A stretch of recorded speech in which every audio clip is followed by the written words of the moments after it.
su autor. Hola, Américo.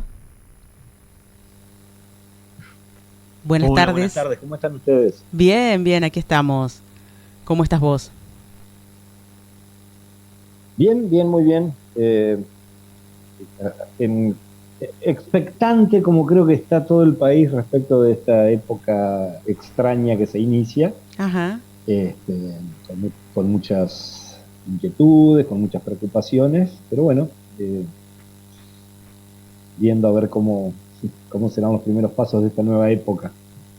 Así es, así es.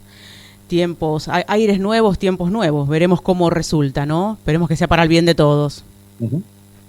Bueno, ¿cómo fue la idea de Sí. reunir en un libro la historia de los uruguayenses que fueron víctimas de la dictadura militar? Bueno, en realidad es un trabajo que nació prácticamente cuando nacimos como grupo. Nosotros comenzamos a editar el periódico el miércoles, entonces semanal y en papel, Ujú.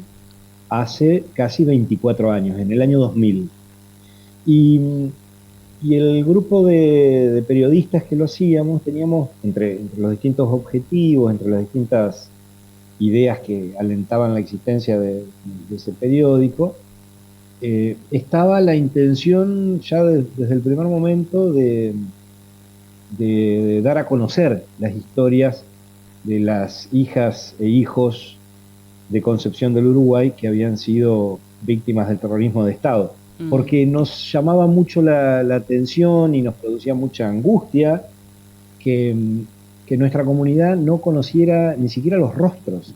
Parece mentira cuando uno lo piensa hoy, ¿no? Ujú. Pero la verdad es que cuando arrancamos con el miércoles a contar un poco estas historias, eh, no se había publicado jamás hasta ese momento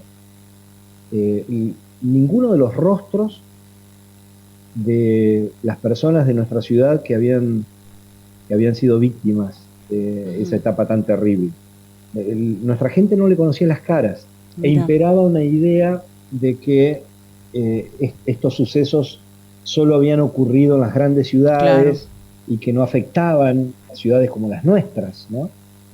Y digo como las nuestras porque fíjate, Andrea, porque también la construcción de la memoria es un proceso lento y Mm. complicado. Desde el comienzo, en la lista de las 26 víctimas uruguayenses, hay un colonense Ujú. que, como su hermano vivía en Concepción del Uruguay, Ajá. cuando aquí se formó, a fines de la dictadura, se formó la filial de la Asamblea Permanente por los Derechos Humanos, Carlos Valente, que a él me refiero, ese era el colonense que vivía en Concepción del Uruguay, este, incorporó el nombre de su hermano Alfredo de entrada, pero en realidad Alfredo Valente nunca vivió en Concepción del Uruguay. Mira. Sin embargo, está desde el primer momento en la lista de las víctimas uruguayenses. Ajá. Y en realidad hay un par de casos como esos, ¿viste? Porque ya te digo, la construcción de la memoria es un proceso complejo que tiene sus avances y sus retrocesos, tiene Claro. momentos, cuando uno se sumerge en las historias, momentos de enorme angustia para las familias que se encontraban en aquella época verdaderamente muy desamparadas. Eh, y bueno, nosotros nos propusimos periodísticamente contarle esa historia a nuestra comunidad. Nos Ujú. parecía una falencia enorme del resto de los medios que existían en ese momento en Concepción del Uruguay, de no haber publicado nunca esas historias. Y lo Claro. sentíamos como un deber Ajá. ético, como un imperativo ético, podría decirte yo con mi pasión por la filosofía, que nos tocaba a nosotros. Era algo que lo teníamos que hacer nosotros. Y así fue Américo, que a lo largo de los años, sí, sí, decime, Andrés. hablamos entonces de 26 casos con base en Concepción del Uruguay. No necesariamente todos son nacidos en Concepción, ni tampoco hablamos de quizá de uruguayenses a quienes les tocó padecer la dictadura, desaparecer en otras ciudades del país, sino casos que ocurrieron en la Claro, histórica.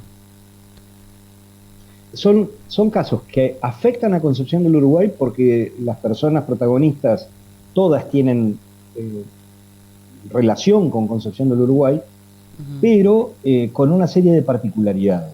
En primer lugar, estas 26 víctimas, y me corrijo acá, no Concepción del Uruguay, sino Concepción del Uruguay y el departamento. Departamento es decir, Uruguay. Hablamos de uruguayenses en sentido amplio, bien, claro.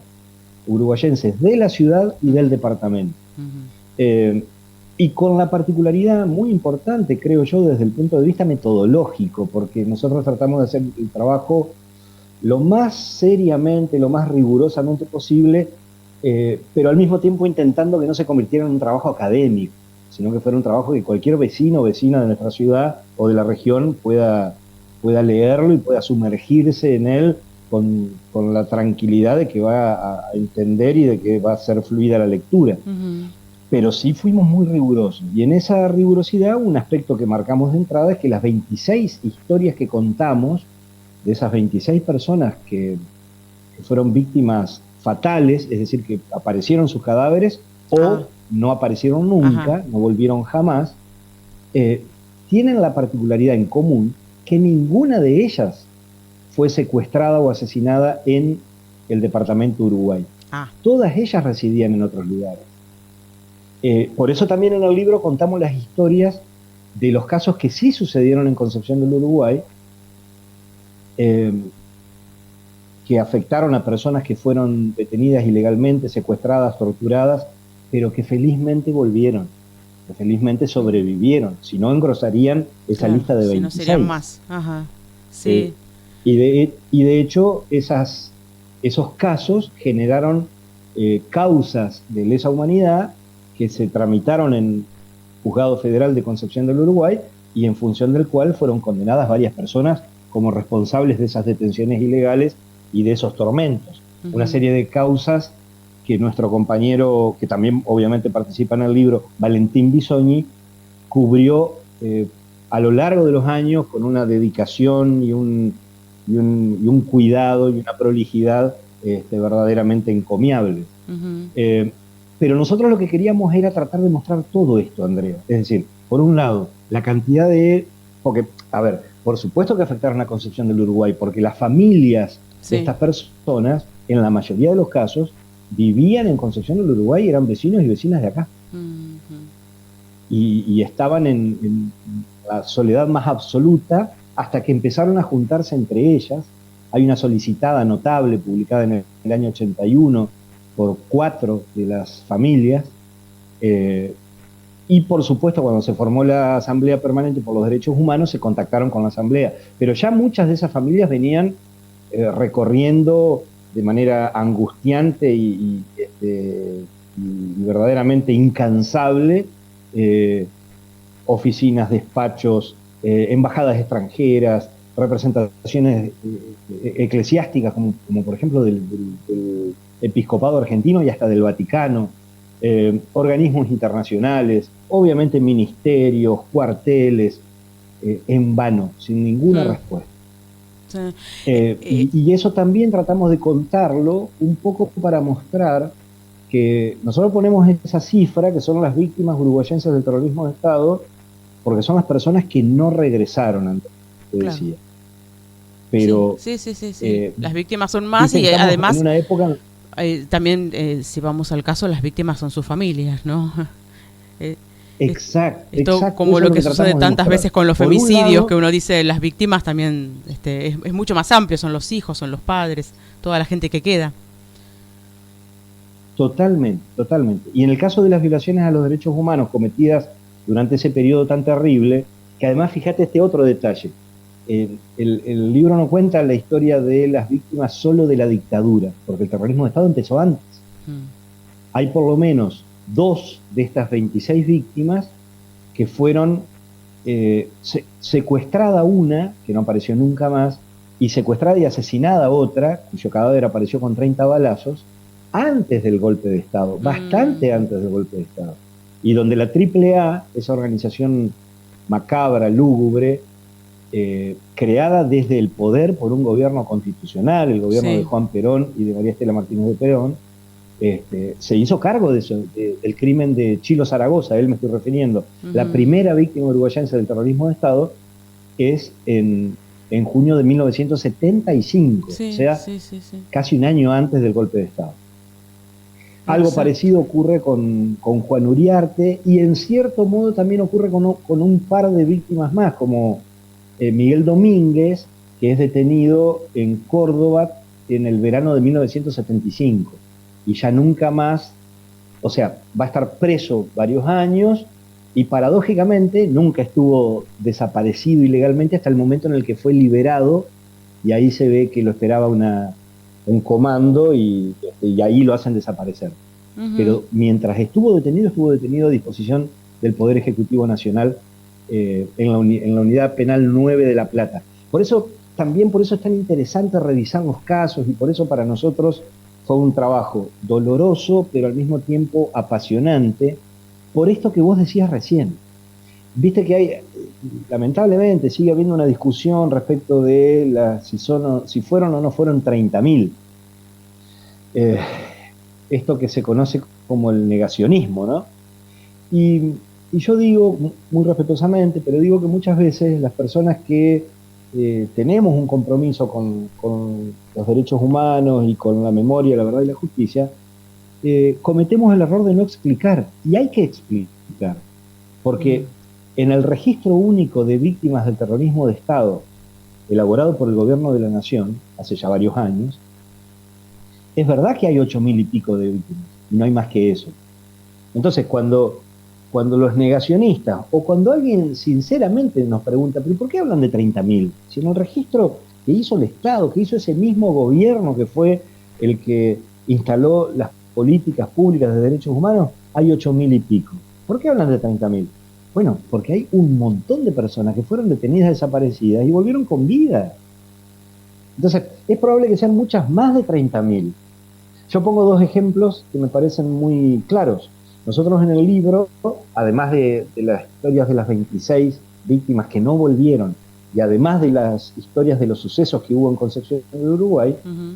le hacemos una entrevista a una personalidad de la cultura uruguayense que probablemente muchos colonenses conozcan también, un personaje divino, al que yo quiero mucho, pero que, digo, independientemente de mi cariño, es una persona brillante, que se llama Carlos Vecchio, actor, director de teatro, dramaturgo, escritor, músico, un personaje extraordinario de nuestra cultura. Precisamente este año fue designado uruguayense destacado de la cultura.